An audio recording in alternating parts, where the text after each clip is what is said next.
بسم الله الرحمن الرحيم. Bismillahirrahmanirrahim. Assalamualaikum warahmatullahi wabarakatuh. Alhamdulillahirabbil alamin wassalatu wassalamu ala asyrafil anbiya'i wal mursalin wa ala alihi wa sahbihi ajma'in. Amma ba'du faya ibadallah usikum wa iyaya bitaqwallahi faqad fazal muttaqun. Sidang jamaah maghrib yang dimuliakan Allah, kembali kita melanjutkan bacaan kitab Syarhu Hilyati Talibil Ilmi. Alhamdulillah, pada malam ini masuklah kita pada adab seorang penuntut ilmu, orang yang memiliki ilmu agama yang ke-11, yaitu al-i'radu. Qala al-muallif rahimahullah, berkata pengarang kitab ini, semoga Allah merahmati, al-i'radu an majalisil lahwi. Adab yang ke-11 bagi orang yang memiliki ilmu agama, hendaknya mereka itu menjauhi majlis-majlis lagha. Hendaknya mereka menjauhi tempat duduk yang sia-sia. La tata' bisata man yaghshawna fi nadihimul munkar. Tidak sepantasnya orang yang memiliki ilmu agama itu menjejakkan kakinya di permadani yang di situ banyak kemungkaran. Di tempat tersebut ada kemungkaran. Wa yahtikuna astarul adab, dan merusak sendi-sendi perilaku. Tempat tersebut merusak sendi-sendi adab. Mutaghabiyan an dzalika. Mutaghabiyan, pura-pura tidak tahu. Pura-pura tidak tahu bahwa tempat itu ada kemungkaran. Fa in fa'alta dzalika fa inna jinayataka 'alal ilmi wa ahlihi 'azimatun. Kalau seandainya dilakukan yang demikian itu, maka sesungguhnya jinayah, dosa, kesalahan terhadap ilmu dan orang yang memikul ilmu itu besar, agung, azimatun. Dijelaskan oleh pensyarah kitab ini, amma qauluhu al-i'radu an majalisil laghwi. Adapun berpaling atau menjauh dari majlis-majlis lagha, majlis-majlis sia-sia, ada dua. Al-laghu nau'ani, ada dua makna lagha di sini, pembahagian sia-sia.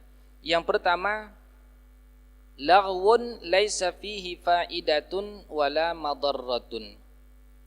Perbuatan atau majlis sia-sia, tidak ada faedahnya tapi juga tidak ada mudaratnya. Tempat duduk itu sia-sia, tidak ada manfaat dan juga tidak ada mudarat. Ini yang pertama. Yang kedua, walaghwun fihi madarratun. Tempat duduk atau majlis yang sia-sia dan juga di situ ada mudarat.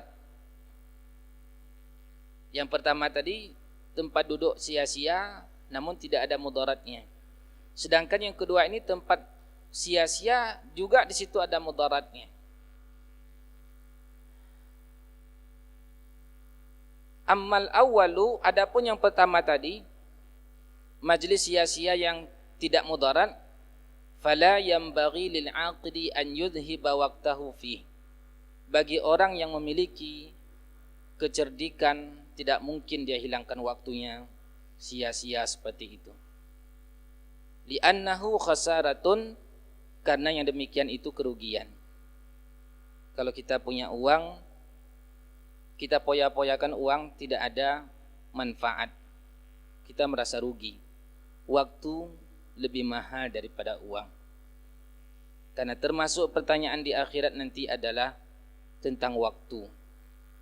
La tazalu qadama 'abdin hatta yus'ala an arba'.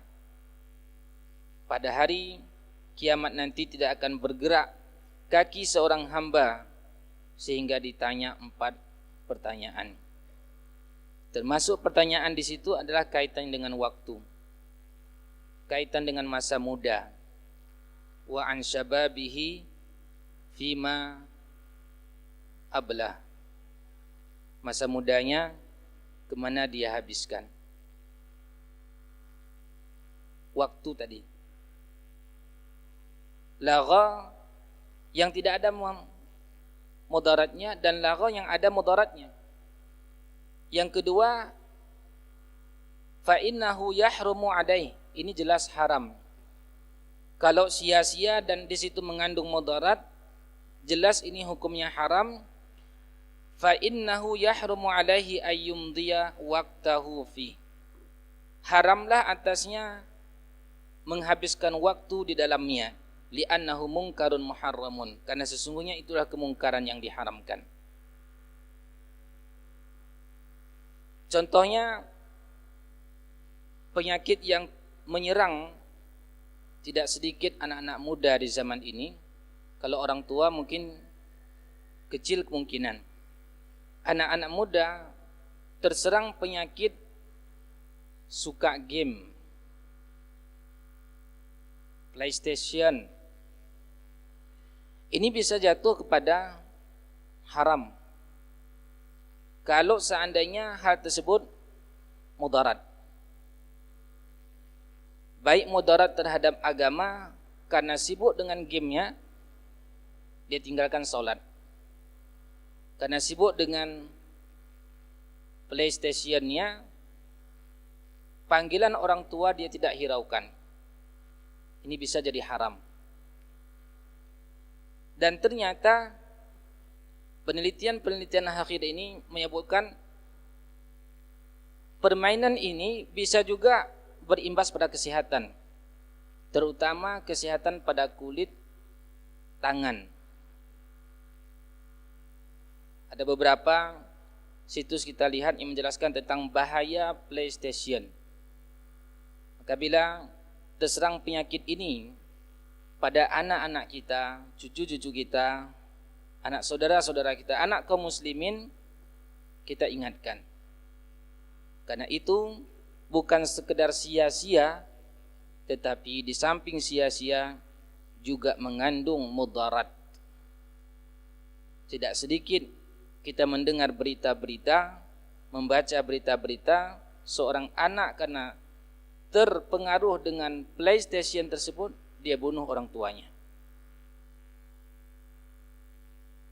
Banyak kita dengarkan. Maka di sini dia masuk kategori laghwun fihi madarratun. Perbuatan yang sia-sia di dalamnya ada kemudaratan, jelas hukumnya adalah haram. Lagha.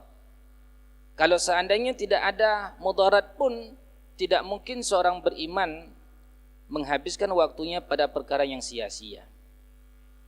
Karena bagi orang beriman, waktu itu akan dipertanggungjawabkan di hadapan Allah. Al-Hasanul Basri rahimahullah menyebutkan, seorang ulama dari kalangan tabi'in, innama ya bani Adam innama anta ayyam. Wahai anak Adam, sesungguhnya dirimu itu adalah hari-hari. Wa idza dhahaba yaumuka dhahaba ba'duka. Bila harimu berlalu, maka sebahagian anggota tubuhmu pergi. Kita biarkan anggota tubuh kita pergi tanpa ada manfaat. Itu perumpamaan bagi orang yang menghabiskan harinya yang tidak ada guna. Dihabiskan harinya tidak ada manfaat. Wa idza dhahaba yaumuka dhahaba ba'duka. Umar ibn al-Khattab radhiyallahu anhu menyebutkan, inni la akrahu sabahlalan. Kata Umar, aku tidak suka orang yang sabahlul. Kalau bahasa kita, bahasa orang yang la fi amalid dunya wa la fi amalil akhirah. Tidak ada amal dunia, tidak ada amal akhirat. Kalau Umar Ibn Khattab mendapati orang seperti ini, dikasih pelajaran. Karena dianggap menyia-nyiakan umurnya, membiarkan umurnya berlalu tanpa ada kebaikan dunia ataupun akhirat yang semestinya dia dapat. Wal muallifu ka'annahu hamalat tarjamata 'alal ma'na tsani. Kata pensyarah kitab ini bahwa matan yang kita bacakan tadi ini yang dimaksud oleh penulis adalah makna kedua, bahwa sesungguhnya seorang penuntut ilmu agama, orang yang memiliki ilmu agama, tidak layak bagi dia terjerumus kepada perkara yang lagha yang mengandung haram. Wala syakka annal majalis allati tashtamilu 'alal muharrami la yajuzu lil insani ay yajlisa fiha. Tidak diragukan lagi bahwa majlis yang mengandung unsur haram di dalamnya tidak boleh bagi seseorang duduk di majlis itu. Lianna Allah Ta'ala yaqulu, karena Allah Subhanahu wa taala berfirman dalam surat An-Nisa ayat 140, wa qad nazzala 'alaikum fil kitabi, dan sungguh telah turun atas kalian di dalam kitab, an idza sami'tum, bahwa apabila kalian mendengar ayatillah, ayat-ayat Allah, yukfaru biha, diingkari, wa yustahza'u biha, dan diolok-olok, fala taq'udu ma'ahum, janganlah duduk bersama mereka yang mengolok-olok, hatta yakhudu fi hadisin ghairih, hingga mereka berpaling pada pembicaraan lain. Innakum idam misluhum. Kalau juga masih duduk bersama orang yang mengingkari ayat Allah, masih duduk bersama orang yang melecehkan ayat Allah, dianggap innakum idam misluhum, sama dengan mereka. Walaupun kita tidak ikut menistakan ayat Allah, walaupun kita tidak ikut mengejek ayat Allah, tapi duduk bersama orang yang menista agama, menistakan ayat Allah, dihukumi kita innakum idam misluhum, sama seperti mereka. Karena perintah Allah, fala taq'udu ma'ahum, jangan duduk sama mereka. Sudah jelas-jelas kita lihat dia orang yang tidak suka dengan Islam. Dia anti perda Islam, perda syariah. Masih juga duduk kita bersantai dengannya, masih juga kita dukung dia. Innakum idam misluhum, sama seperti mereka. Walaupun kita enggak pernah keluarkan kata-kata mengingkari ayat, walaupun kita enggak pernah mengolok-olok ayat Allah. Ini resiko orang-orang yang duduk bersama para penista ayat Allah. Kemudian disebutkan oleh pensyarah, faman jalasa majlisal mungkari, maka barang siapa yang duduk di majlis kemungkaran, wajaba alaihi an yanha an hadal mungkar, kewajiban atasnya mengingkari kemungkaran ini. Fa in tarakuhu fahadal matlub, kalau seandainya mereka tadi meninggalkan kemungkaran, inilah yang kita maksud, inilah yang diharapkan, inilah yang dicari. Wa illam tastaqim wa asarru ala munkirihim, seandainya kondisi tidak membaik, malah cenderung terus semakin menjadi-jadi kemungkaran yang ada di majelis itu, fal wajibu ayyan sarifa, maka wajiblah atas kita meninggalkan majelis itu. Kalau bicara dengan konteks kekinian mungkin lebih detailnya, kalau ada sebuah, boleh kita singgung masalah partai di sini? Enggak boleh ya? Oh, enggak salah. Oh, jangan bilang boleh. Oh, oke. Kalau seandainya kita tahu bahwa partai A ini jelas-jelas tidak suka dengan syariat Allah, jelas-jelas terang-terang bagaikan matahari di siang bolong, dia menentang firman Allah, menentang sunnah Rasulullah. dan kita tahu mampu untuk merubah itu, masuk kita. Masuk. Fahadal matlub, ini dituntut. Namun wa illam tastaqim, seandainya tak akan tercapai tujuan, malah sebaliknya kitalah yang akan larut di dalamnya, pada saat itu fal wajibu ayyan sarifa, wajib tinggalkan partai itu. Kalau tetap kita berada di dalamnya, dihukum kita sama-sama pendukung penista agama, sama-sama mendukung pembenci perda syariah. Ini logika pun masuk. Logika masuk. Kita duduk dengan tukang jual sabu-sabu, kita enggak ikut jual beli, dan kita tidak mengkonsumsi sabu-sabu, lalu datang polisi. Kita berada dalam majelis, ditangkap kita. Walaupun tidak ikut transaksi, tidak ikut mengkonsumsi. Karena kita duduk bersama orang ini, maka seakan-akan kita mengakui, menyetujui perbuatan tersebut, ditangkap kita. Konteks ayat dan teks ayatnya sangat jelas. Allah Subhanahu wa taala jelaskan, fala taq'udu ma'ahum, jangan duduk bersama mereka itu yang mengingkari ayat Allah, yang mengolok-olok ayat Allah, hatta yakhudu fi hadisin ghairi, hingga mereka berpaling pada pembicaraan yang lain. Innakum idam misluhum, kalau juga masih tetap duduk sama seperti mereka. Surat An-Nisa ayat 140. Nah, kemudian Syekh Muhammad bin Shalih Al-Utsaimin ini menjelaskan tentang sebahagian alasan orang.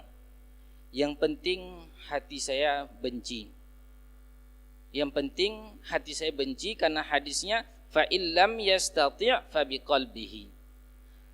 Tidak mampu dengan mengingkarinya dengan kekuatan, tidak mampu juga dengan lisan, maka sekurang-kurangnya membenci dalam hati. Kata Syekh Muhammad bin Shalih Al-Utsaimin, kalau ada orang seperti ini, dia mengatakan membenci dalam hati namun dia tetap duduk di situ, sesungguhnya ini tidaklah tepat. Fayaqulu ana karihun lihadal munkari fi qalbi wa huwa jalisun ma'a ahlihi. Dia mengatakan saya duduk, saya benci dengan kemungkaran ini dalam hati saya, sementara dia duduk bersama orang yang mengolok-olok, orang yang membenci, orang yang melakukan kemungkaran.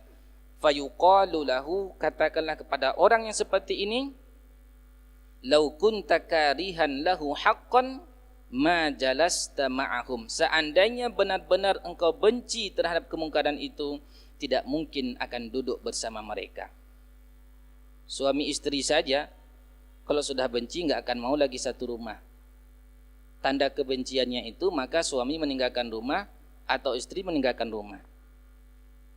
Kalau masih tetap di situ, namanya benci di mulut, suka di hati. Benci di mulut, suka di hati. Li'annal insana la yumkinu an yajlisa ma'a makruhin. Karena sesungguhnya manusia tidak mungkin dia duduk atas orang-orang yang dia tidak sukai. Illa idza kana mukrahan, kecuali kalau memang kondisinya dipaksa harus duduk di situ.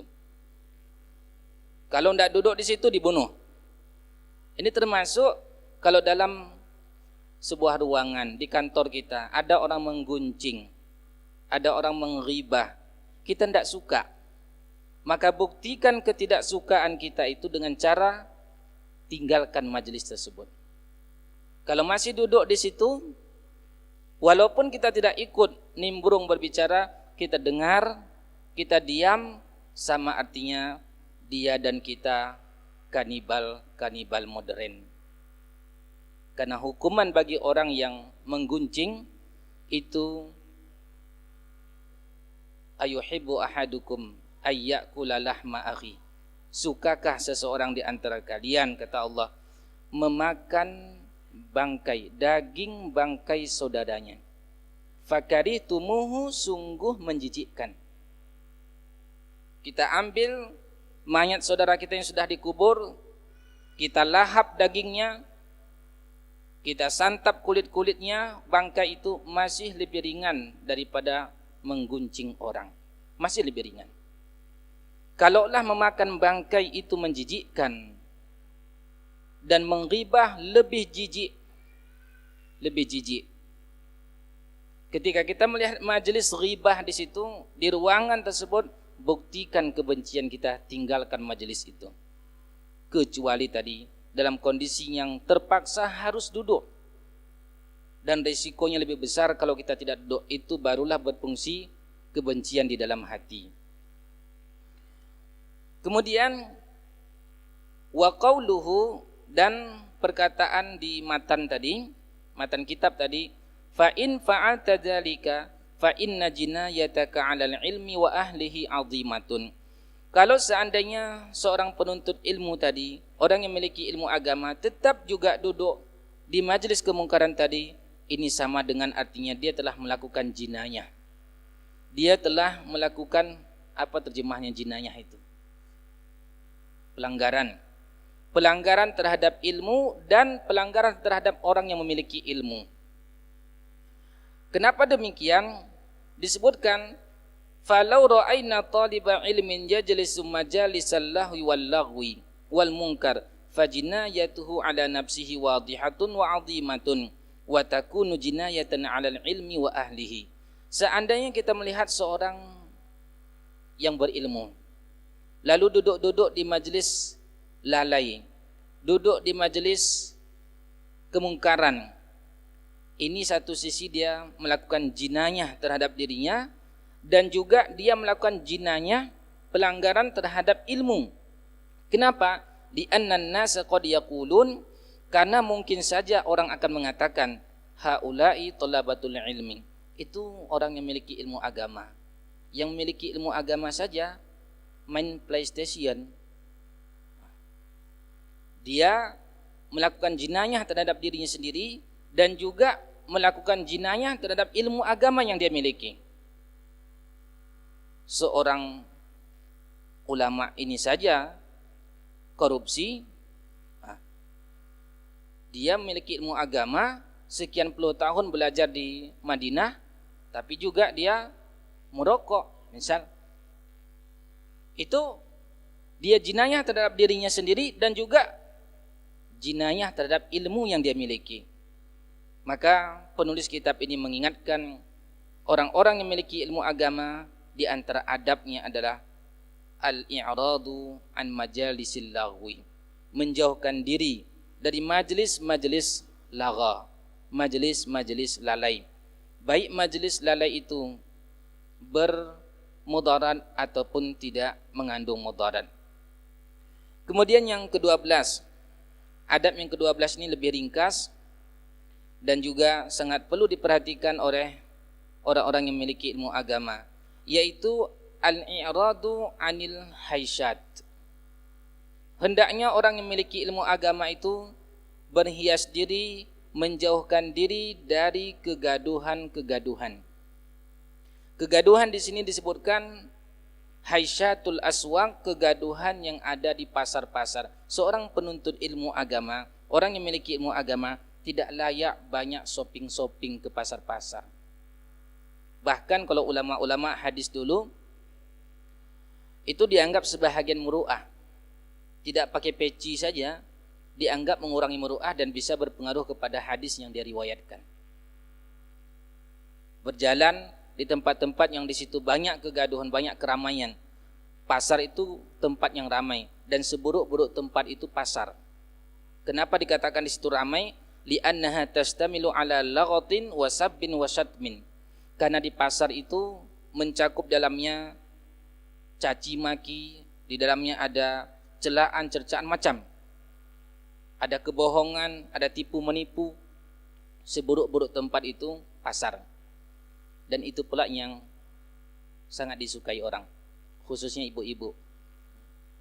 Ibu-ibu hobinya ke pasar. Sedangkan bagi bapak-bapak, pasar itu teror. Jadi berlawanan. Iya kan? Takut sekali bapak-bapak. Dalam hal ini bapak-bapak sangat baik untuk mengamalkan pesan ini. Al-i'radu 'anil haisyad, menjauhkan diri, berpaling daripada tempat-tempat keramaian. Kemudian yang bahagian ke-12, mungkin ini yang kita tutup pada malam ini, 3 saja. Termasuk adab yang mesti dimiliki oleh orang yang memiliki ilmu agama adalah at-tahalli birrifqi. Hendaknya berhias diri dengan sifat lemah lembut. Iltazim ar-rifqa fil qawli mujtaniban al-kalimatal jafiyah. Hendaknya seorang penuntut ilmu selalu berlemah lembut dalam bertutur kata, menghindari sejauh-jauhnya kalimat yang kasar. Fa innal khitabal layyina yata'allafun nufusan nashizah. Masya-Allah. Sesungguhnya bahasa yang lembut melunakkan jiwa yang liar. Bahasa yang lembut melunakkan jiwa yang liar. Wa adillatul kitabi was sunnati fi hada mutakatsiratun. Dalil dari Al-Quran dan sunnah Nabi SAW tentang perintah berlemah lembut itu sangatlah banyak.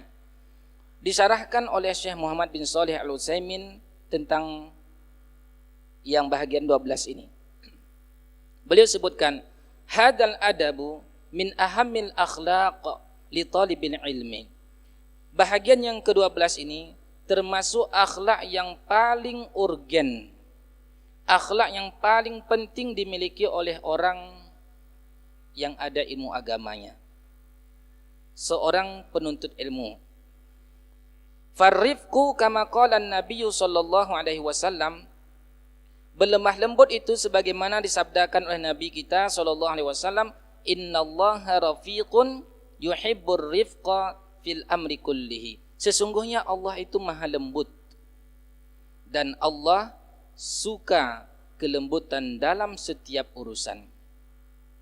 Allah suka kelembutan dalam setiap urusan. Begitu juga hadis yang lain, maka narifqu fi syai'in illa zanahu. Tidaklah satu kelembutan itu ada pada sesuatu, melainkan sesuatu itu dihiasinya. Wala nuzi'a min syai'in illa syanahu. Dan tidaklah dicabut sifat lemah lembut itu dari sesuatu, melainkan akan merusaknya. Sesuatu itu akan rusak. Kelembutan menjadi perhiasan dan kasar itu menjadi perusak. Namun kata Syekh Muhammad bin Shalih Al-Utsaimin, la budda an yakunal insanu rafiqan min ghairi dha'fin. Hendaknya orang itu lembut tapi bukan karena lemah. Dia lembut bukan karena lemah. Amma an yakuna rafiqan yumtahan wala yu'khadu biqaulihi wala yuttahamu bi fahada khilaful hazm. Adapun orang lembut karena dihinakan dan tidak diambil, tidak dinilai ungkapannya, tidak diperhatikan dia, ini bukanlah maksud. Ini bukan yang dimaksud. Yang dimaksud lakin yakunu rafiqan fi mawadhi'ir rifqi wa anifan fi mawadhi'il unfi. Hendaknya lembut pada tempat yang lembut dan tegas pada tempat yang tegas. Wala ahada arhamu 'alal khalqi minallah. Beliau sebutkan satu contoh ayat Allah Subhanahu wa taala yang menjelaskan tentang penempatan kapan kita lembut dan kapan kita keras. Yaitu ayat surah An-Nur ayat kedua, ketika Allah Subhanahu wa taala perintahkan hukuman rajam, hukuman cambuk bagi laki-laki pezina dan perempuan pezina. Allah Subhanahu wa taala sebutkan fajlidu kulla wahidin minhuma mi'atal jaldah. Cambuklah setiap salah satu dari keduanya itu 100 cambukan. Ini hukuman bagi laki-laki perempuan pezina dan dia belum menikah. Dicambuk sebanyak 100 kali cambukan.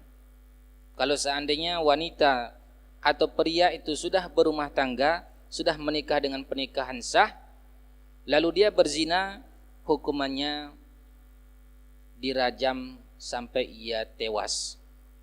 Ditanam badannya setengah, lalu dilempar pakai batu.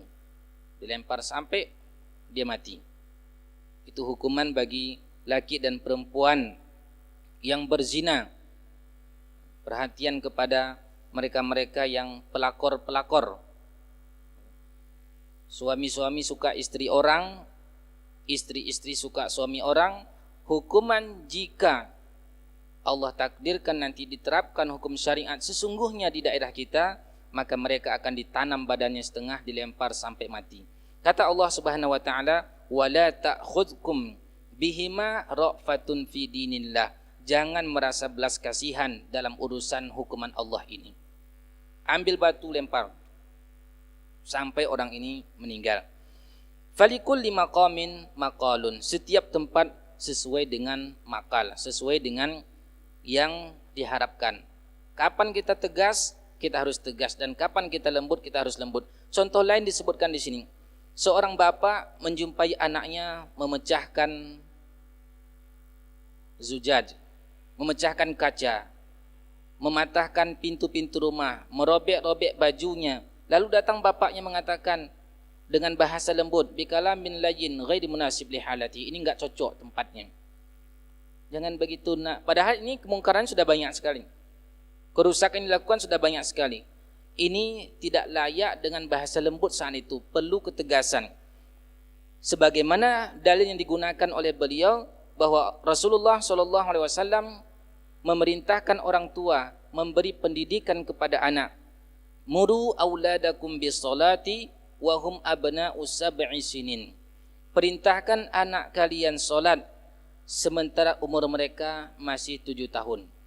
Perintah salat, salat, salat. Wadribuhum 'alaiha wa hum abna'u ashrin. Dan pukullah anak kalian sementara mereka sudah berumur 10 tahun. Kalau 10 tahun belum sholat, secara hukum agama sudah sah kita pukul. Dan pukulnya pukul ghairu mubarrih, pukulan yang tidak melukai, pukulan yang bisa memberikan pelajaran untuk dia. Wa farriqu bainahum fil madaji'i. Dan pisahkanlah anak laki-laki dan perempuan dalam tempat tidurnya. Kalau sudah umur 10 tahun, maka laki perempuan anak-anak kita dipisahkan. Jangan lagi satu kamar dia. Kalaupun buat rumah, buatlah rumah minimal 3 kamarnya. 1 kamar untuk suami istri, 1 kamar untuk anak laki-laki, 1 kamar untuk anak perempuan. Begitu mereka sudah berumur yang layak dipisah, maka dipisahkan mereka. Inilah dikatakan sebagai layyin pada tempatnya, lembut pada tempatnya, dan tegas pada tempatnya. Kemudian terakhir kata Syekh Muhammad bin Shalih Al-Utsaimin, al-khitabul layyinu yata'allafun nufusan nashizah.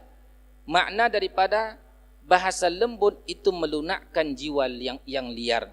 Maknanya adalah kata beliau bahwa ketika kita menggunakan bahasa lembut kepada orang yang menjadi musuh kita, meskipun pada musuh kita itu ada kebenaran padanya, yaj'aluhu yatanazzalu an haqqih.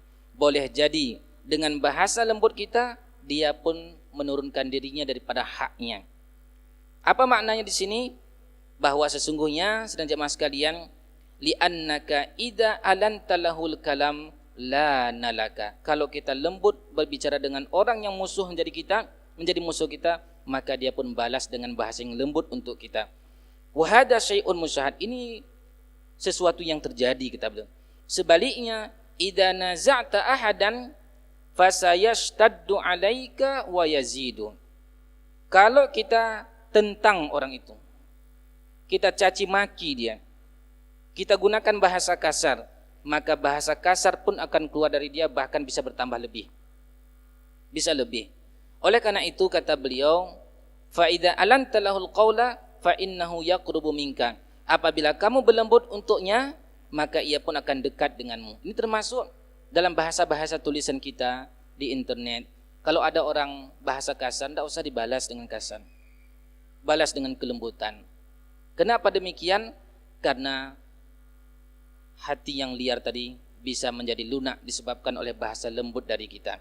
Dan itu syai'un musyahad, sesuatu yang sering terjadi kata beliau. Sehingga Allah Subhanahu wa taala perintahkan kepada Musa dan Harun ketika Allah mengutus Musa dan Harun kepada Fir'aun, Allah sebutkan faqula lahu qawlan layyinan la'allahu yatadakkaru aw yakhsha.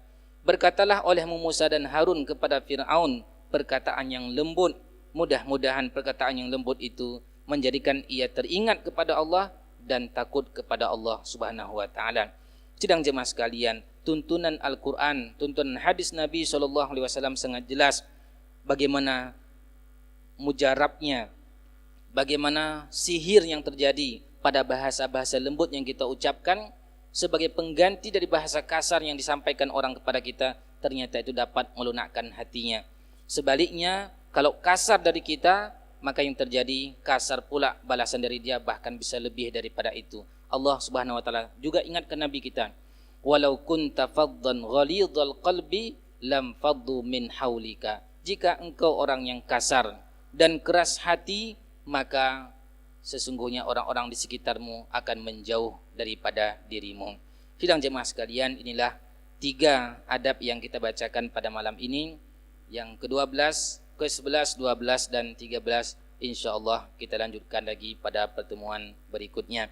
Sebelum kita tutup, barangkali ada yang ingin kita sempurnakan, ada yang zallat tulisan, ketergelinciran lidah, perlu untuk diluruskan kepada jamaah, kita persilahkan. Masih ada waktu sekitar 7 menit lagi untuk kita bertanya.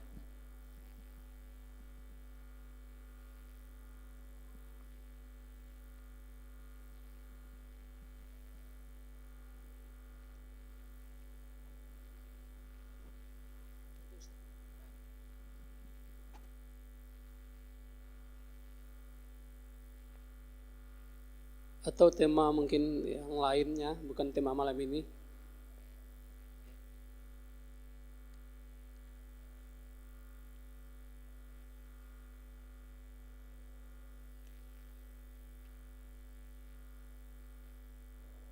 Tidak ada.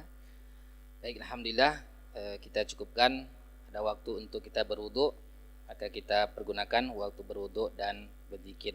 Subhanakallahumma wa bihamdika asyhadu an la ilaha illa anta astaghfiruka wa atubu ilaik. Wa sallallahu ala nabiyyina Muhammadin wa ala alihi wa sahbihi ajma'in. Wassalamualaikum warahmatullahi wabarakatuh.